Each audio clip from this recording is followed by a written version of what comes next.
pengambilan keputusan yang pernah Bapak lakukan ya Pak. Semoga Bapak berkenan. Terima kasih. Monggo.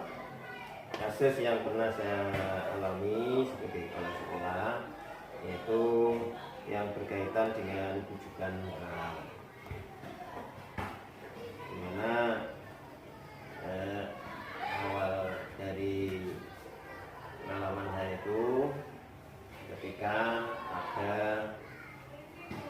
perwakilan dari murid menyampaikan keluhan tentang pelayanan anaknya. Tadi Bapak mengatakan kalau kasus yang Bapak hadapi itu termasuk ke dalam rujukan moral nih Bapak.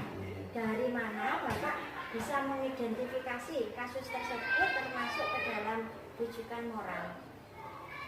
Yaitu dari permasalahan keluhan orang tua dan pelayanan anak kepada gurunya yang saat mengajar itu selalu menggunakan HP, di mana bukan mencari materi atau yang kaitannya dengan pelajaran, tetapi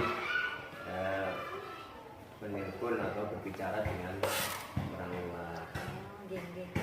Berarti dari situ nih Bapak menentukan atau mengkategorikan itu termasuk ke dalam rujukan moral. Nah tentunya di dalam kasus tersebut terdapat dua kepentingan Bapak di sini. Dua kepentingan yang mungkin di salah satunya itu mengandung nilai-nilai kebajikan Pak. Bisa jenengan sebutkan. Ya, kepentingan yang pertama yang berkaitan dengan pelayanan anak. Ya, anak harus mendapatkan pelayanan yang terbaik, terutama saat proses pembelajaran. Yang kedua, yaitu kepentingan si guru itu sendiri dalam menggunakan HP, yang mana kemungkinan orang tua juga belum paham apa yang disampaikan oleh guru itu kepada mereka-nya, apakah berkaitan dengan masalah pembelajaran. Nah, selama jenengan menyelesaikan kasus tadi, mungkin ada tantangan yang jenengan hadapi dalam pengambilan keputusan tadi. Tantangannya adalah yaitu dari pihak perwakilan wali murid untuk segera dilakukan tindakan kepada guru yang bersangkutan. Terus sebagai tantangannya untuk kepada guru yang bersangkutan, sebagai tantangan adalah kekhawatiran kalau ditegur secara langsung akan bukan menyelesaikan masalah, akan tersinggung sehingga nanti maka sebagai penyelesaiannya itu kita selesaikan di waktu berikutnya yang tidak berhadapan langsung dengan wali murid. Berarti dalam penyelesaian kasus tadi Bapak membuat penjadwalan tertentu atau bagaimana Bapak? Atau langsung atau bagaimana? Ya, jadwalnya tidak secara terstruktur, tetapi hanya beralih waktu saja, di jeda waktu yang tidak bersamaan dengan saat kita menemui perwakilan dari wali murid. Terus kemudian Bapak, adakah seseorang ataupun faktor-faktor lain yang dapat mendukung Bapak dalam menyelesaikan kasus tadi atau dalam pengambilan keputusannya Bapak? Yang faktor mendukung bisa menyelesaikan ini juga dari teman sejawat, sehingga bisa kita lakukan kepada semua rekan-rekan guru melalui rapat sekolah, atau pendekatan kepada teman-teman sejawat yang paling dekat untuk mengingatkan guru yang bersangkutan sehingga tidak merasa tersinggung, namun bisa mengubah sikap menjadi berhati-hati dan memberikan pelayanan terbaik sehingga tidak sampai menimbulkan konflik kepada orang tua atau prasangka baik antara orang tua maupun guru yang bersangkutan. Dengan kata lain, berarti dari penjelasan Bapak tadi, yang dapat membantu adalah teman atau rekan sejawat dari guru tadi, yang bisa kita katakan kalau sekarang itu istilahnya besti. Assalamualaikum Pak Zam. Waalaikumsalam warahmatullah. Oh Bu Yanti, silahkan Iya, Pak. masuk Bu. Terima kasih Pak. Silahkan duduk. Ada Terima yang bisa saya kasih. bantu? Oh begini Pak, saya mohon izin untuk melakukan wawancara dengan Bapak. Oh iya, boleh Bu. Apa ya?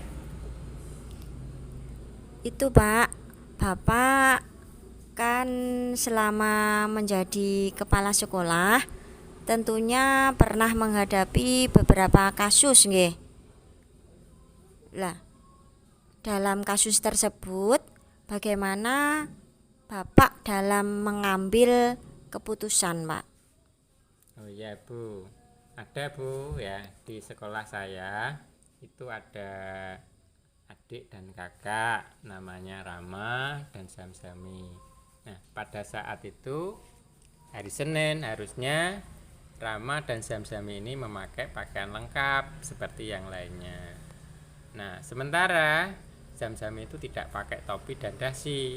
Nah, setelah saya tanya, Samsami bilang, ia belum punya topi dan dasi. Bagaimana Bapak mengidentifikasi kasus tersebut merupakan dilema etika atau bujukan moral, Pak?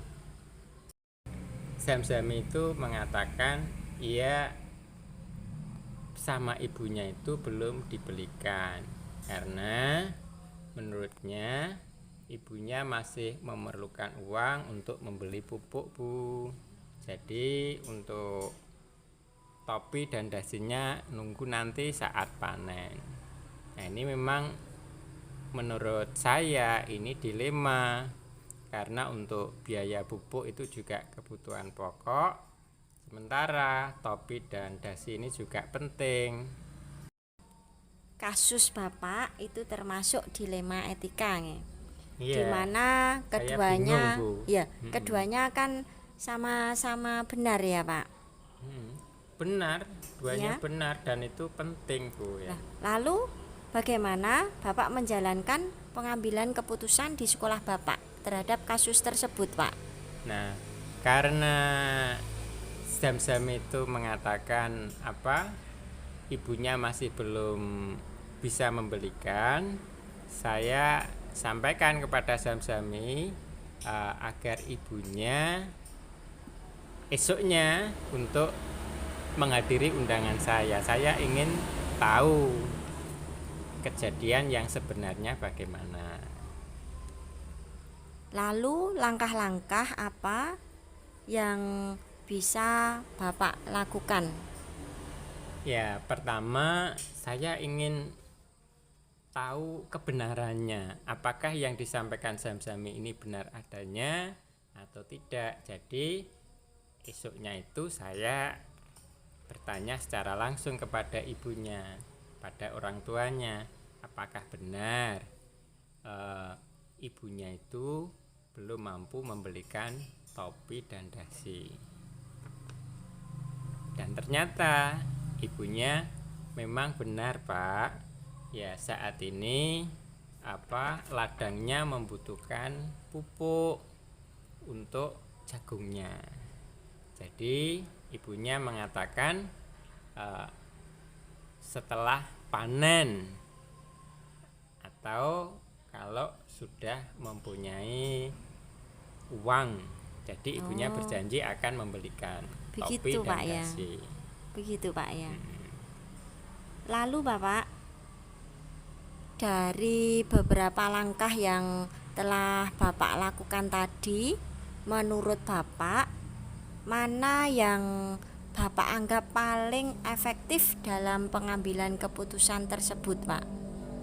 Ya, menurut saya yang paling efektif itu ketika saya selaku pimpinan ini mengetahui sumber permasalahannya. Karena dari siswa dan orang tua sudah saya konfirmasi dan keduanya memang benar. Nah, itu menurut saya bisa mengambil keputusan secara efektif. Tentunya dalam pengambilan keputusan yang Bapak lakukan tadi ada tantangannya, Pak. Tentu Bu, menghadirkan orang tua ini juga tantangan ya. Jangan-jangan apa yang disampaikan anak dan orang tua itu berbeda. Kadang-kadang anak itu menyampaikan tidak sama dengan kondisi yang sebenarnya. Dari penyelesaian yang Bapak lakukan tadi, Bapak dalam melakukannya itu Bapak dengan membuat jadwal tertentu atau mungkin ditentukan di tempat tertentu, apa seperti itu, Pak? Yang pertama, saya melihat jadwal kegiatan saya dulu, apakah esoknya itu saya ada kegiatan lain atau tidak. Yang kedua, saya perhatikan kesibukan orang tua, kira-kira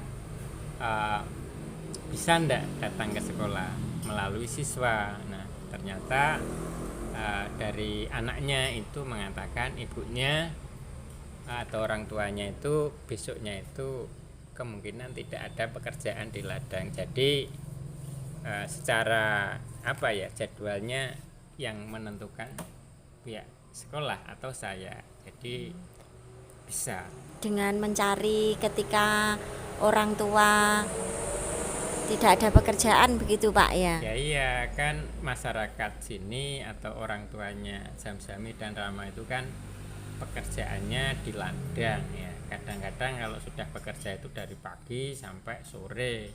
Nah, saya juga melihat kesibukannya karena itu pekerjaan satu-satunya dari orang tua.